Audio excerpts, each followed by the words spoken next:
Hello, welcome to day 11 of 30 Days of IBS Foods.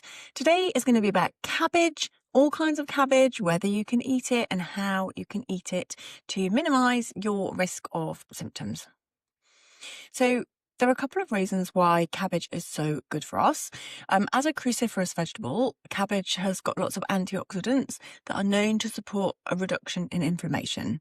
It's also really high in vitamin K, which supports healthy blood to help reduce clotting and, general heart health. So cabbage, very good for us.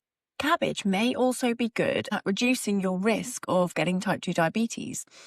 When one study looked at the correlation between the amount of times people had eaten cabbage and their risk of developing type 2 diabetes over 20 years or more, I think, that there was a 16% reduction for those people who regularly ate cruciferous vegetables. Now, it's not just cabbage.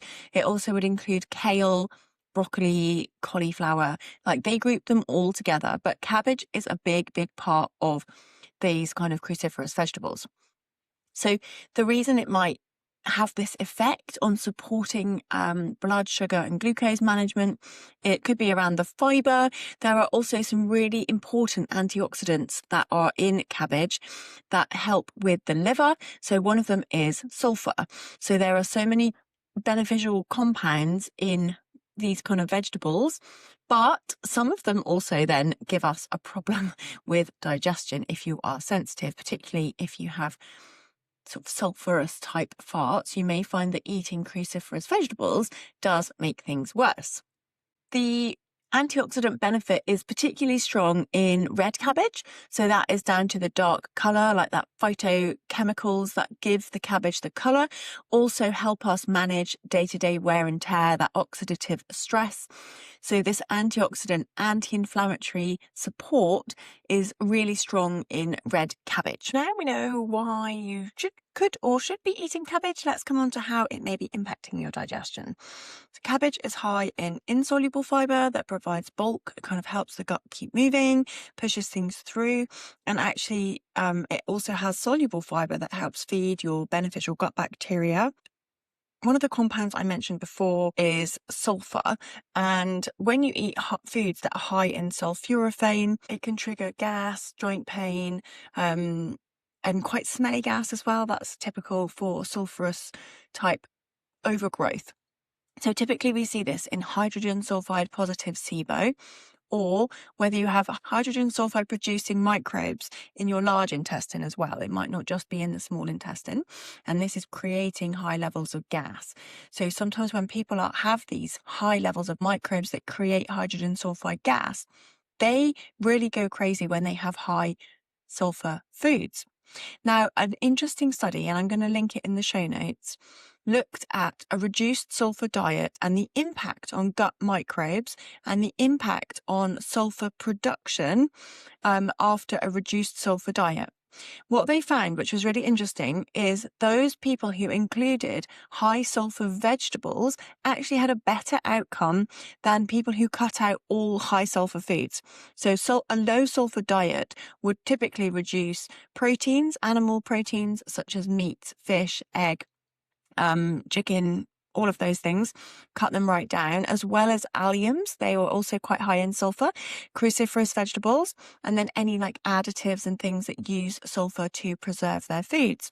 But what they found in this research is that those who included the vegetables like nuts and seeds, cruciferous vegetables, pulses, had a better outcome with their gut bacteria. So this might have been like a protective effect of some of these compounds in the gut.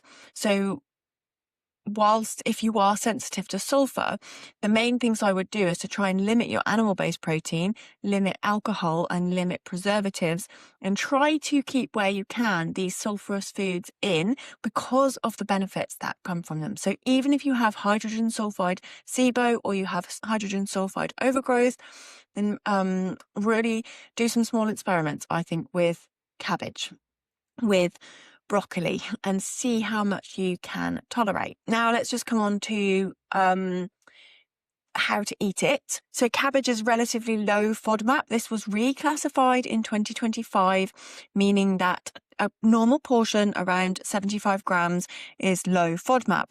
Now, the moderate portion element starts around 130, 140 grams, which is quite a lot, like double. So you could stay within the low to moderate portions fairly easily and have a good portion of cabbage, whether that's white cabbage, red, green, Savoy cabbage. Any of them are all the same. They're low FODMAP at around 80 grams, which is what we consider to be one of your 5 a day, one of your portions. So do think about adding that in as a low FODMAP vegetable at a normal portion. Now, sauerkraut, the only thing I wanted to say, especially with white cabbage, sauerkraut is higher FODMAP only from 2 tablespoons. So as you're fermenting it, the FODMAPs are getting concentrated and it becomes harder to digest, perhaps, for some people.